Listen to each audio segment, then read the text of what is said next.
ভাইয়া, আমার না কাজের খুব দরকার, আপনার দোকানে একটা কাজ দিবেন আমাকে? না ভাই, আমার কাজের লোক লাগবে না, আপনি যান 3 থেকে।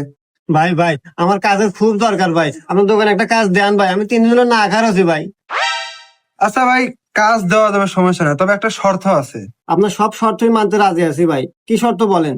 শর্তটা হচ্ছে যে প্রথম কাস্টমারের কাছে তোমাকে বিক্রি করতে হবে, সে যেন ফেরত না যায়। কিভাবে বিক্রি করবে সেটা তুমি ভালো জানো, যদি পারো তাহলে তোমার চাকরি কনফার্ম। আপনাকে অনেক ধন্যবাদ মহাজন, আমি পারবো, তাহলে দোকানে বসি। ভাইয়া একটা শার্ট দেখান। এই দেখেন ভাইয়া, এই শার্টটা দেখেন, এই শার্টটা আপনাকে অনেক সুন্দর লাগবে ভাইয়া। ভাই দাম কত? ভাইয়া 1000 টাকা। না ভাই বেশি হয়ে যায়। আচ্ছা ভাইয়া, আপনি 800 টাকা দেন। না ভাইয়া, তাও বেশি হয়ে গেল। আরে ভাইয়া, দাম তো বেশি হয় না, আসলে এই শার্টের সাথে আমাদের একটা প্যান্ট ফ্রি আছে। শার্টের সাথে প্যান্ট ফ্রি? আচ্ছা ভাই তাহলে প্যাক করে দেন। ভাইয়া